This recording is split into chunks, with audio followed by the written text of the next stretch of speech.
나경원을 비롯해서 탄핵을 극구 반대하는 작자들, 공통점이 무엇인 줄 아십니까? 명태균 게이트와 관련이 있거나 윤석열한테 단단히 책 잡힌 인물들이라는 것입니다. 당장 추경호가 왜 사퇴를 했겠습니까? 이자 역시 명태균과 관련이 있습니다. 긴급체포 대상이 될까봐 마지막 지푸라기라도 잡는 심정으로 윤석열을 잡는 것인데 어차피 죽은 권력 잡아서 뭐 할지 모르겠습니다. 윤석열 탄핵에 동참하겠다고 한동훈이 기습 발표를 했습니다. 그 자리에서 항의한 자들 모두 그렇습니다.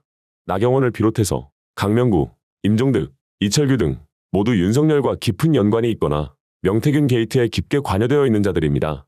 국민의힘 내부에서 새 원내대표 선출 전부터 비한계와 친한계 간 갈등은 고조된 상태였습니다. 비한계로 꼽히는 나경원이 윤핵관으로 불린 권성동 의원을 원내대표로 추천하자 친한계 배현진 의원은 일부 의견일 뿐이라며 선을 긋는 모습도 보였습니다. 이번에도 마찬가지로 나경원은 자신의 페이스북을 통해 함부로 내란죄 자백 운운하는 한동훈 대표의 언행은 가벼워도 너무 가벼웠다며 이런 때는 우리 모두 더 무거워지자, 신중해지자고 말하지 않았습니까?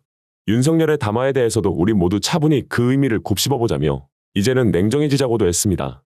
이어 나라가 혼란스럽다며 새로운 원내지도 모아 지도부를 중심으로 국정안정, 민생안정을 위해 뜻을 모아 위기를 극복해 나가야 한다고 강조했습니다. 여기에 동조한 게 윤상현 같은 인간들입니다. 이날 페이스북에서 한 대표가 말하는 당은 한 대표 본인을 이야기하는 것인가? 윤 대통령께서 국정안정화 방안을 당에 일임한 것은 당대표에게 일임한 게 아니라 당 최고위, 의총, 여러 원로의 의견을 폭넓게 수렴해 국민 눈높이에 맞는 수습 방안을 모색하라는 의미라고 비판했습니다. 당에서 경론 끝에 TF를 구성해 국정안정화 로드맵을 만들고 있는 와중에 당대표가 또 다른 입장을 발표하는 이유가 무엇이냐며 왜 이렇게 오락가락하는 것인가? 언제까지 그럴 것인가? 우리가 만든 대통령을 우리 스스로 탄핵하는 것은 비겁한 정치, 나 살자고 대통령을 먼저 던지는 것은 배신의 정치라고도 했습니다. 지금 정치권에서 윤석열만큼 언행이 가벼운 사람이 없고 충동적인 사람이 없습니다. 이런 상황에서도 윤석열을 비호하는 건 탄핵 이후 자신도 긴급체포 대상이 될까봐 무서워한다는 것 외에는 설명할 방도가 없다는 것입니다. 지금은 차분하게 저희가 차분할 때라고 생각을 합니다. 차분하게 대통령 담화의 내용에 대해서 또 그 의미에 대해서 다시 생각해 보아야 될 때라고 생각을 합니다. 매우 무거운 때이고 이럴 때일수록 우리가 헌법과 법의 절차에 따라 앞으로의 상황을 정리해야 된다고 생각합니다. 의원 이후에 탄핵안 발의한 것 관련해서 의원님께서는 당론 관련해서 좀 어떤 입장이신지, 참석을 해야 된다는 입장이신지 아니면 오늘 다시 의원총회에서 논의될 거라고 생각을 하고요. 우리 모두 이제는 정말 차분하게 헌법과 법의 절차에 따라서 대응해야 될 것이고 그렇기 때문에 한동훈 대표께서 오늘 아침에 하신 발언은 매우 가벼운 발언이었다. 좀 더 신중했어야 된다는 말씀을 드립니다. 비상계엄위원입니까 아닙니까? 제가 오늘 오전에 윤석열 대통령의 직무 정지를 위해서 탄핵에 찬성해야 한다는 말씀을 국민들께 드렸습니다. 그 이유는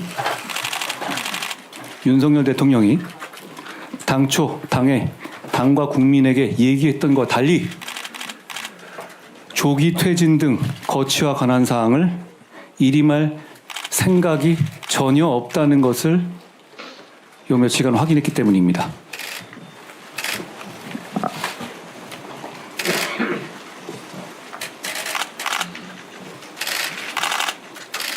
더 나아가 방금 대통령이 녹화로 준비한 것으로 보이는 대국민 담화를 했습니다. 저는 이런 담화가 이루어진다는 사실 자체를 사전에 내용은 물론이거나 전혀 들은 바가 없습니다. 혹시 아신 분 계십니까? 없었죠? 그리고 그 내용은 지금의 상황을 반성하는 것이 아니라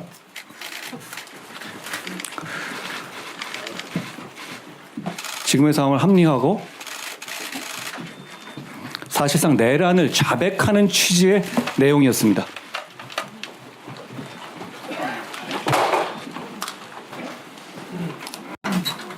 저는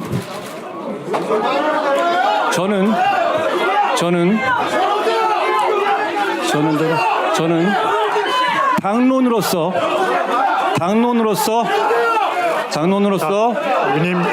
탄핵을 찬성하자는 제안을 드립니다.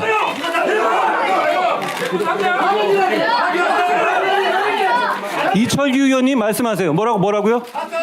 이철규 의원 말씀하세요. 강명구 의원 말씀하세요. 뭐를 잡아겠다는 말씀이에요? 말씀하세요.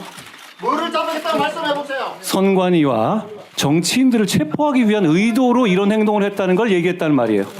다릅니까? 자, 일어나서 반말하지 마시고 임종덕 의원 일어나서 말씀하십시오. 말씀하세요. 이 자리가 무슨 자리예요?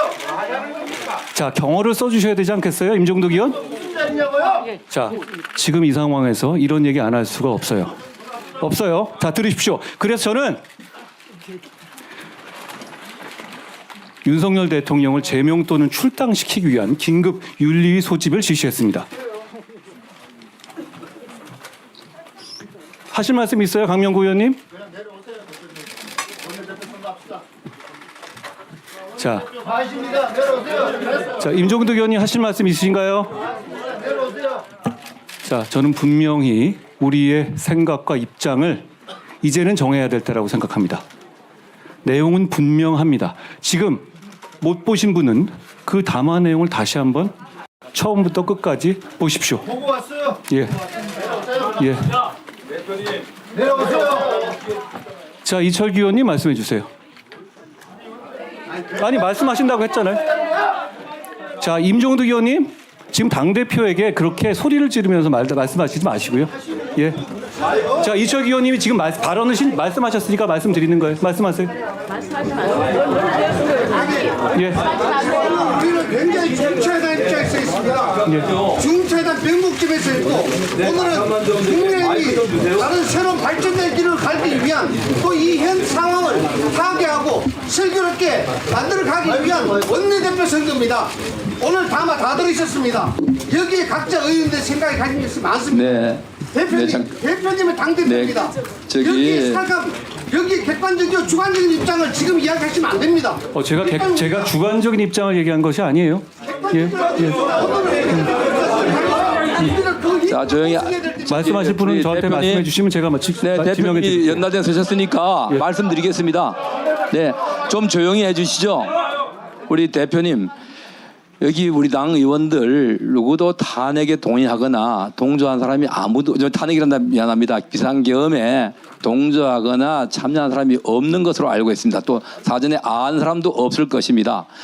다만 우리 의원들이 생각하는 것은 이러한 이 혼란 상태를 극복하는데 질서 있게 이걸 다 중지를 모아서 이 국민들이 불안하지 않게 처리하자라는 것이 우리 의원 다수의 뜻이었고요. 저도 잘 경청하고 왔습니다. 예. 다만 우리 당 대표님께서 스스로 이 수사 결과도 발표되지 않고 또한 재판이 진행되지 않았음에도 불구하고 정치적으로 부적절한 행위 또한 일부의 실정법에 저촉되는 부분이 있는 것으로 보이는 부분이 있습니다만은 내란죄라고 이 대표님께서 단정하시는 것은 좀 서두른 감이 있지 않느냐는 생각이 들어서 드리는 말씀입니다. 대표님 개인의 이 자격으로 이 자리에 선 것이 아니라 우리 당 대표의 지위에서 이 연단에 서셔서 하시는 말씀입니다. 대표님의 말씀 우리 당에 이야기가 됩니다. 적어도 우리 의원총회에서 의원들과 한마디 상의를 하고 그러한 결정을 하시든 또는 발표를 하시든 하는 것이 민주적 절차에 맞는 것이라 생각을 합니다. 네, 그리고 오늘 이 자리는 원내대표 선거를 위해서 소집된 의원총회입니다. 그래서 이 원내대표 선출을 위한 이런 절차가 원만하게 진행될 수 있게끔 대표님께서도 조금 이 성격을 이해하시고 협조해 주시는 게 좋을 것 같습니다. 예, 의원님 말씀은 제가 그런 의견은 충분히 제가 잘 알아듣겠습니다. 자, 말씀하실 부분 있으신가요? 거기서 야유하듯이 말씀하실 일은 아니고요. 제가 끝까지 말씀을 마무리 짓겠습니까? 짓겠습니다. 예, 마무리 짓겠습니다. 그래도 되겠죠? 네. 예, 대단히 엄중한 상황이고 지금 오전 상황을 국민들이 절대 용납하지 않을 것이고 저희는 이거 민주주의의 관점에서도 용납하지 못할 만한 대통령의 담화가 나왔습니다. 그렇기 때문에 대통령의 직무를 조속히 합법적으로 정지시키는데 우리 당이 나서야 한다는 말씀을 당대표로서 드립니다. 저는 여기까지 하겠습니다. 저희 취재 결과 이 경찰청장은 윤석열 대통령이 안가에서 5분간 일방적으로 지시사항만 쏟아냈다고 주장한 걸로 파악됐습니다. 윤 대통령이 아무 말을 할 기회조차 주지 않았다고 하는데 박준우 기자가 취재했습니다. 윤석열 대통령이 조지호 경찰청장과 김봉식 서울청장을 삼청동 안가로 불러 5분 동안 일방적인 지시를 쏟아냈다는 주장이 나왔습니다. 윤 대통령은 경찰청장과 서울청장이 아무 말을 할 틈도 주지 않았다고 했습니다.